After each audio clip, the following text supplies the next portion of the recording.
Hi everyone, welcome to my channel. നമ്മളിന്ന് റവ വെച്ചിട്ടുള്ള ഒരു ഐറ്റമാണ്, ഫ്രഞ്ച് ഫ്രൈസൊക്കെ പോലെ ഇരിക്കുന്ന ഒരു ഐറ്റമാണ് കാണിക്കണേ. അതിനായിട്ട് ഒരു പാനിലേക്ക് ഒരു ഗ്ലാസ് വെള്ളം ഒഴിച്ച് നന്നായിട്ട് ബോയിൽ ചെയ്യുക, ഉപ്പിടുക, കുരുമുളക് പൊടി ഇടുക. ഈ റവയുടെ പൗഡർ പോലെ ഇരിക്കുന്ന നല്ല തരിതരൂ എന്നുള്ള റവ കേട്ടോ, അതെടുത്തിട്ട് ഈ ബോയിൽഡ് വാട്ടറിലിട്ടിട്ട് നന്നായിട്ടൊന്ന് ഇളക്കുക. വെള്ളം വറ്റി കഴിയുമ്പോൾ ഏകദേശം ഈ ഒരു ഷേപ്പിൽ നമുക്ക് കിട്ടും, അതായത് ചപ്പാത്തിയുടെ ഗോതമ്പ് മാവിൻ്റെ ഒക്കെ ഒരു പരുവത്തിൽ. അതൊന്ന് കൂളായതിന് ശേഷം അതിലോട്ട് നമ്മൾ കുറച്ച് ഓയിൽ തൂവി കൊടുക്കുക. ഓയിൽ ഒട്ടിപ്പിടിക്കുക, നമ്മുടെ കയ്യിൽ ഒട്ടാതിരിക്കാനും അതിനൊരു സോഫ്റ്റ്നെസ് കിട്ടാനും വേണ്ടിയിട്ടാണ്. കുറച്ച് നേരം ഒന്ന് കുഴച്ച് കഴിഞ്ഞാൽ ഏകദേശം ഇതുപോലൊരു ഷേപ്പ് നമുക്ക് കിട്ടും. അതിനുശേഷം ഒരു പ്ലാസ്റ്റിക് കവർ എടുത്തിട്ട് ഒട്ടിപ്പിടിക്കാതിരിക്കാൻ വേണ്ടിയിട്ടാണ് നമ്മളിങ്ങനെ പ്ലാസ്റ്റിക് അടിയിലും മുകളിലും വെക്കണേ. അതിനുശേഷം ചപ്പാത്തിയുടെ വടി എടുത്തിട്ട് ഇങ്ങനെ പരത്തി കൊടുക്കുക. പതുക്കെ വിടിച്ച് കഴിയുമ്പോൾ അതിങ്ങനെ വിട്ടു പോകുന്നോളും, അല്ലെങ്കിൽ അത് ഒട്ടിപ്പിടിക്കും.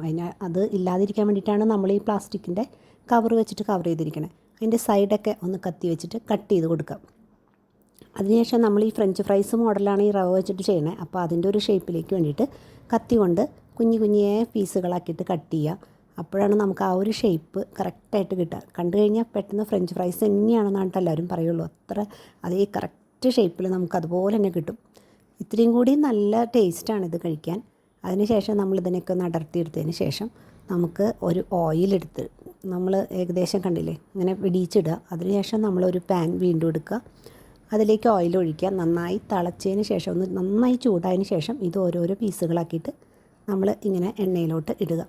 പതുക്കേനൊന്ന് ഇളക്കി കൊടുക്കുക. അതിൻ്റെ ഒരു ഫ്ലെയിം ഉണ്ട്, അത് കുറച്ച് വെക്കുക കേട്ടോ, ഭയങ്കര തീ കൂട്ടി വെക്കരുത്. അത് വേഗത്തിലാവണ ഒരു സാധനമാണ്. അപ്പോൾ തന്നെ കണ്ടില്ലേ കളറൊക്കെ മാറിയിട്ട്. ഇതൊക്കെ ഉണ്ടാക്കി ടേസ്റ്റ് നോക്കിയിട്ട് പറയണം കേട്ടോ.